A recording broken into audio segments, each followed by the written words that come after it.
Hi, my name is Apollo, and today I'm going to be giving you 7 superhero book/series recommendations. So if you're a fan of caped antics, these are some books you might enjoy. But before we get into the list, if you like the video and the list of book suggestions, leave a like and hit the subscribe button. It'll help out a lot and you'll be notified, hit the bell too, and you'll be notified when I make another list of book suggestions. But without further ado, let's get into the list. Series 1 is Superpowers by Drew Hayes. Our story follows Vince, Alice, Nick, my favorite character by the way, Mary, Herschel, and Roy. They're what's known as powers, people with superpowers but with no ability to control them. After a medical procedure, they're given the control that they've always wanted, and are enlisted into the HCP, also known as the Hero Certification Program. This series is among my favorites of all time, solely because of the character development. We follow them for 4 years as they go through the HCP, and we get to watch them grow stronger, and they mature and develop relationships and grow all together. The character development is second to none with almost any book that I've ever read. And the bond that you grow with these characters as you watch them mature, it's almost like you're a parent watching your kids make it through school and you're so proud. It's a great feeling. And once you see them at their end goal, you're like, yeah, this is what I wanted you guys to be, and I'm so happy that you're here. Also, the world building regarding the superhero society is the best that I've ever come across. Once again, second to none. Drew Hayes goes into so much depth on like getting your suit, getting your superhero identity, like getting your management team, like having the proper PR department and stuff like that. Even how to brand yourself so you get brand deals so you actually make money as a superhero. This series is amazing, and if you take nothing from this list, do yourself a favor and read this one. Series 2 is Villain's Code, another one by Drew Hayes.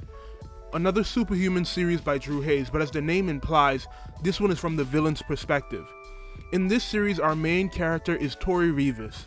She's initially a thief, but when she breaks into a vault that is owned by the Villains Guild, she's given a choice: join or die. Making the only obvious choice, she joins. Under the tutelage of a powerful and deadly mentor, our story starts in earnest as Tori tries to survive her training. Before I get into explaining any more about the book, this isn't in the Superpowers universe, so there's no need to read Superpowers before you read Villain's Code. Though with all the books on this list, I would recommend all of them. As of recording this series hasn't been completed yet. There are only 2 books out. So when I say this isn't a hit to the series.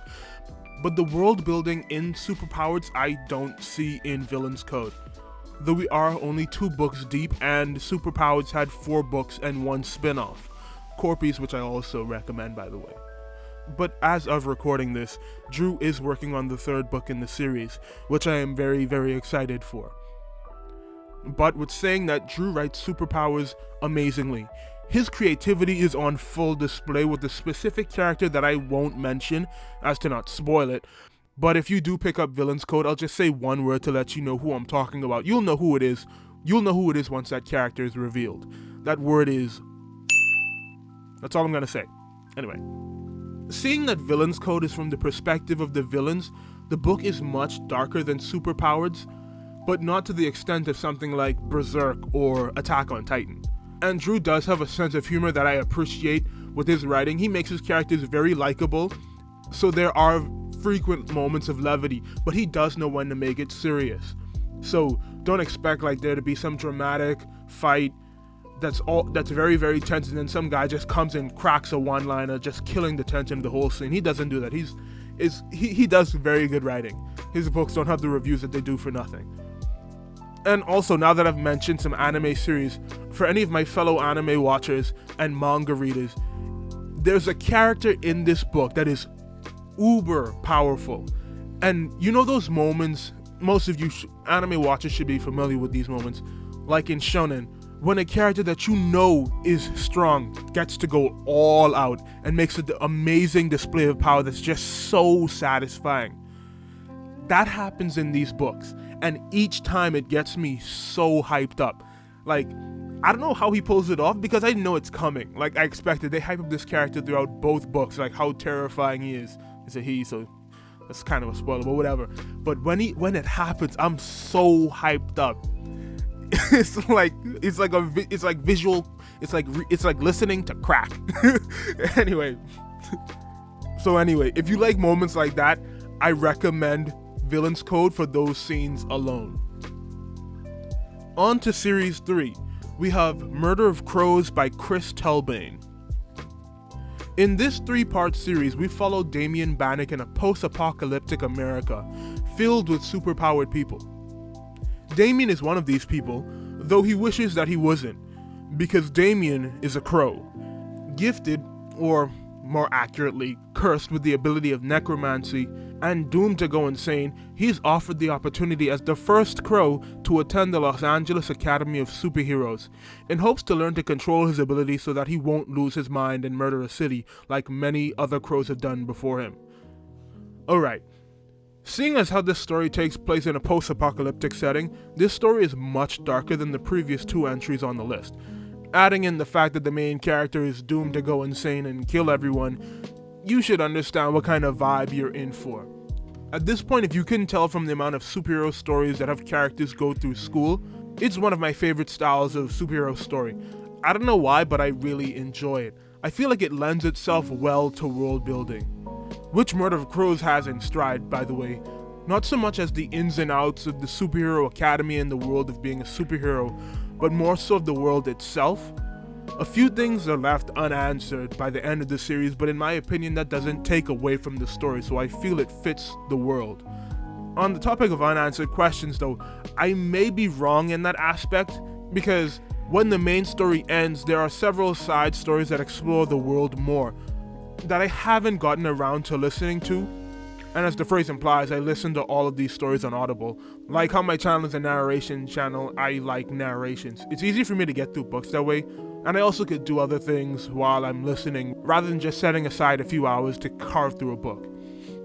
But anyway, I could be wrong, and some questions that you have once you're done with the main series do get answered when you go into the side stories, but like I said, I haven't gotten around to listening to them yet. So you have a few mystery books to go through. From reading the synopsis of the books, it does follow a character in the main storyline, so we get more information about them. So that's one thing I like, because that character doesn't have too much revealed, even though you get a decent amount, you get more information on them. Anyway, we're on to number 4, and this is Worm by Wildbow or John C. McCrae.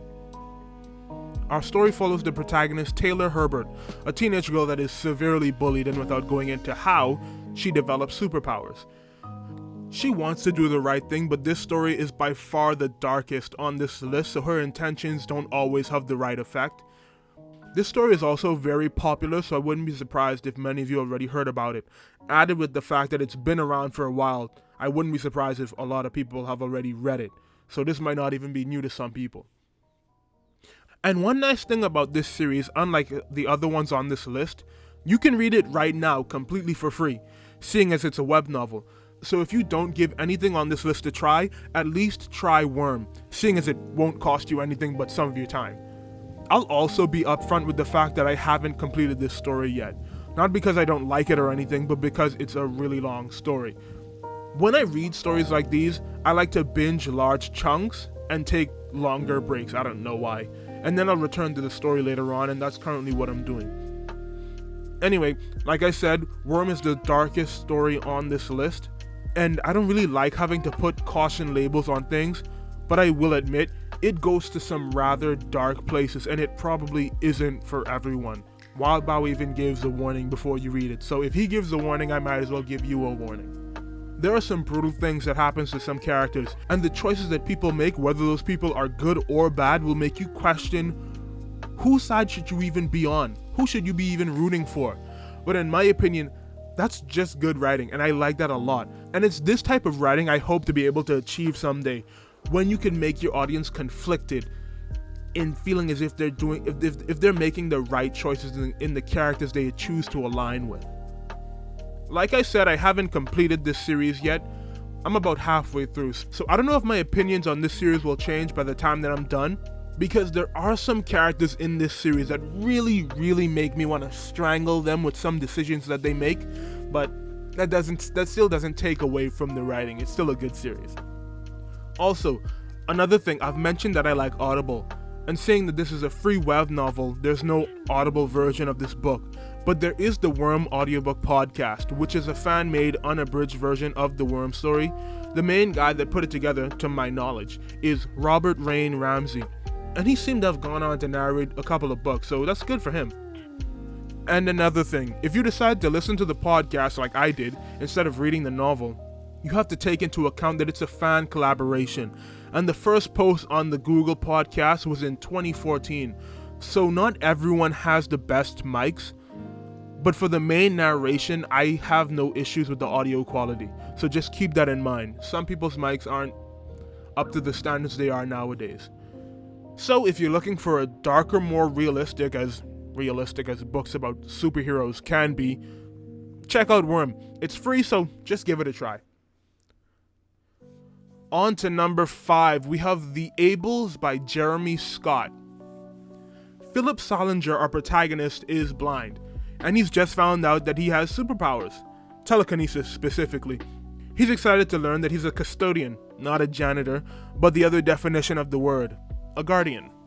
Then he finds out, due to his disability, he's put in the special eds class with all of the other disabled custodians. Now, he and his new friends have to try extra hard to keep up with the rest of the able-bodied folks to prove that they're just as capable despite their disabilities. Okay, now when I was researching to put this together, I had only read 2 books in the series, and it had been a while. You can only imagine my shock when I came to find out there were 2 extra books in the series. Like just 2 other books that I had no idea that existed. And for that, this section of me explaining how I feel about the books and stuff like that won't be too long, but I will go into depth about why I didn't even know there were 2 other books. Okay, I enjoyed the first book, due to the fact at the time of it releasing, I was an avid enjoyer of the YouTube channel Cinema Sins, Jeremy Scott being the guy that runs the channel. Now when the second book came out, I wasn't as excited, but I was still interested. At that point I was moving away from the channel, so I wasn't as interested, but the story was still something I found cool, because it was about superheroes and it was a premise I had never seen before. Now, I can't really remember what happened in the second book, and I can already see myself having to reread the first 2 in order to understand the remainder of the series, so I'm not going to go into too much depth, because the fact that there are 2 more books is a legitimate shock. I can't remember if the second book ended where I thought more books weren't required, or if it just didn't hook me. But what I do know, at the time when the third book came out, looking at the release date, I had completely stopped watching Cinema Sins videos, so I would have missed any announcements he would have given out, so that's why I didn't know there were 2 other books, and I didn't check in at all. Anyway, I can still remember thoroughly enjoying the first book. It's more of a kid's book, in all honesty. It's like the lightest book on this series, so if you've got any younger siblings, or if you've got kids who enjoy superhero books, or if you just want to take a swing at it yourself, I feel confident in recommending the first one. Also, when I first listened to this book, it was narrated by Jeremy Scott himself. Now he's got a new narrator, Eric Michael Summerer. So if anyone remembers when the audiobook first came out, when Jeremy was narrating it, that's how long ago this was. On to number 6. Number 6 is Jumper by Stephen Gould. Davy Rice can teleport. He can jump from one place to another.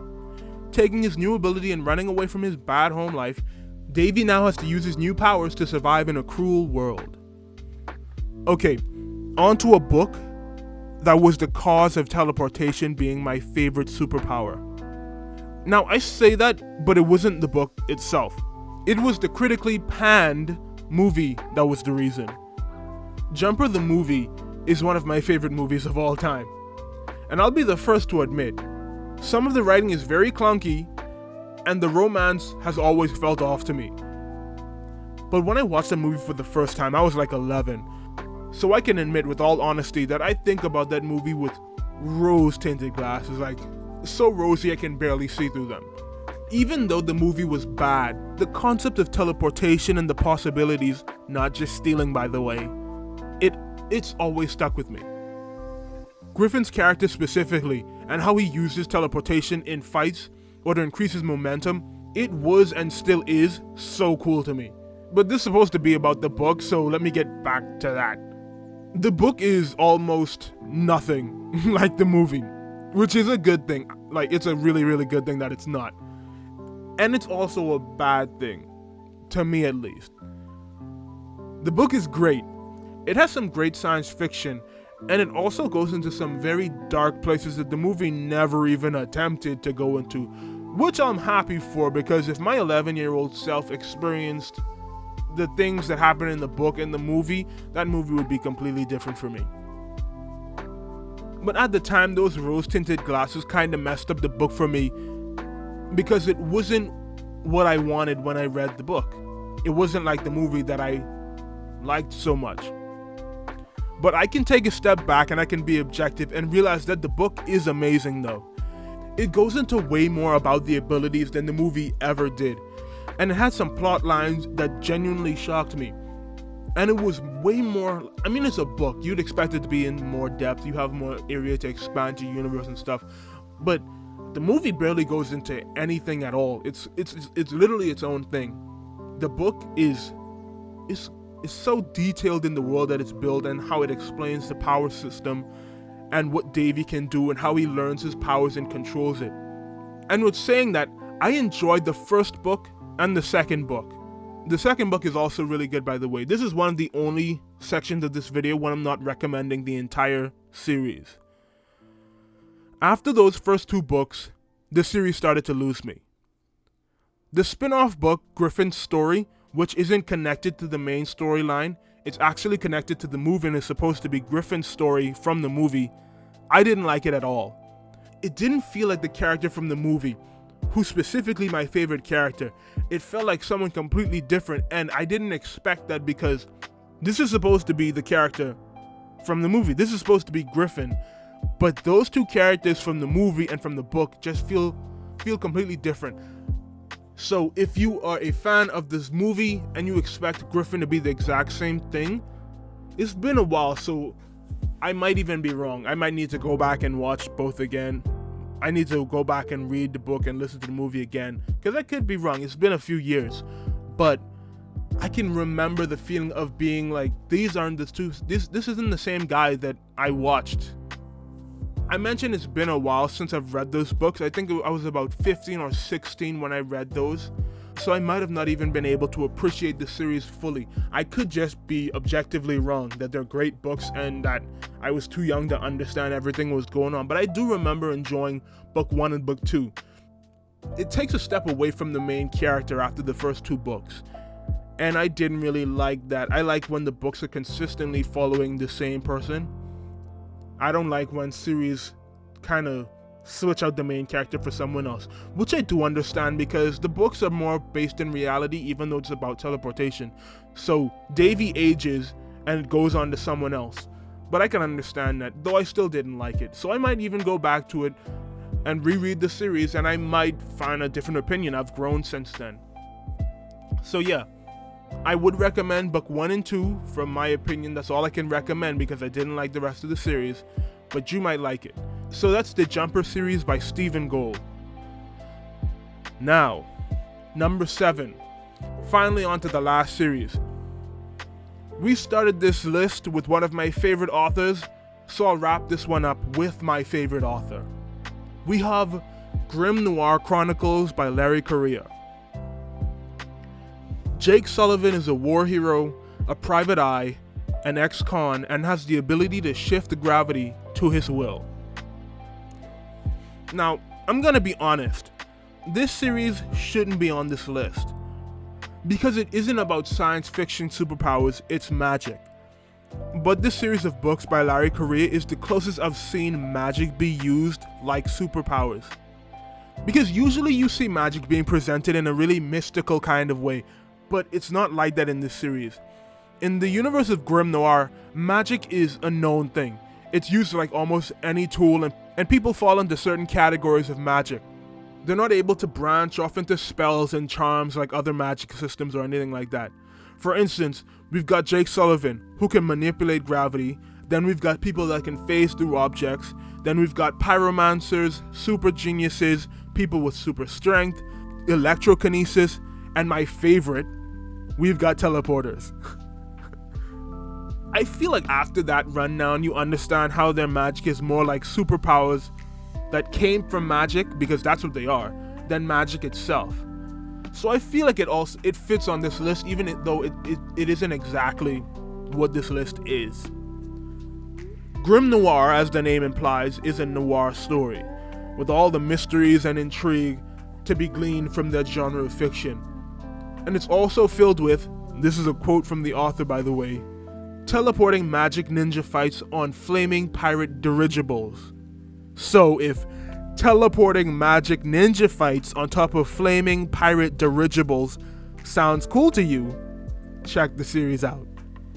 And since we've just finished talking about Jumper, Grim Noir has a teleporter by the name of Sally Faye Vieira, and she is my favorite female character of all time. Not just because she's the coolest teleporter to ever do it, more so even than the movie version of Griffin from Jumper, but just her attitude. The easiest way I can explain her to you is a lovable country bumpkin, but at the same time a terrifying teleporting menace with a Mossberg shotgun. I can't remember if it's exactly a Mossberg shotgun, it's been a while since I've read the series. Grim Noir is set in an amazing alternate history setting, with fun characters that put their abilities on display in amazing fashion. It has spectacular world building that gives you a look into what reality would be like if magic existed and people knew about it. It also helps that the series has a killer narrator on Audible by the name of Bronson Picott. But that's just a few reasons I like Grim Noir so much and why I feel like it fits on this list. Also, since I've given Drew Hayes 2 series on this list, I might as well give Larry Correia 2 series on this list, seeing as they're my favorite authors. You can call this a bonus. This one shouldn't be on this list at all since it's not a superhero book, but I guess you could consider them heroes at the bare minimum since they saved the world a few times. But this series, my favorite book series of all time, is called Monster Hunter International. I won't talk long about this one because this video could be an hour long if I do, but if you like the idea of evil monsters getting a face full of double-aught silver buckshot, then being ran through by a bayonet attached to a Saga mag-fed shotgun, get the Monster Hunter International series, while you're also getting Grim Noir Chronicles, by the way.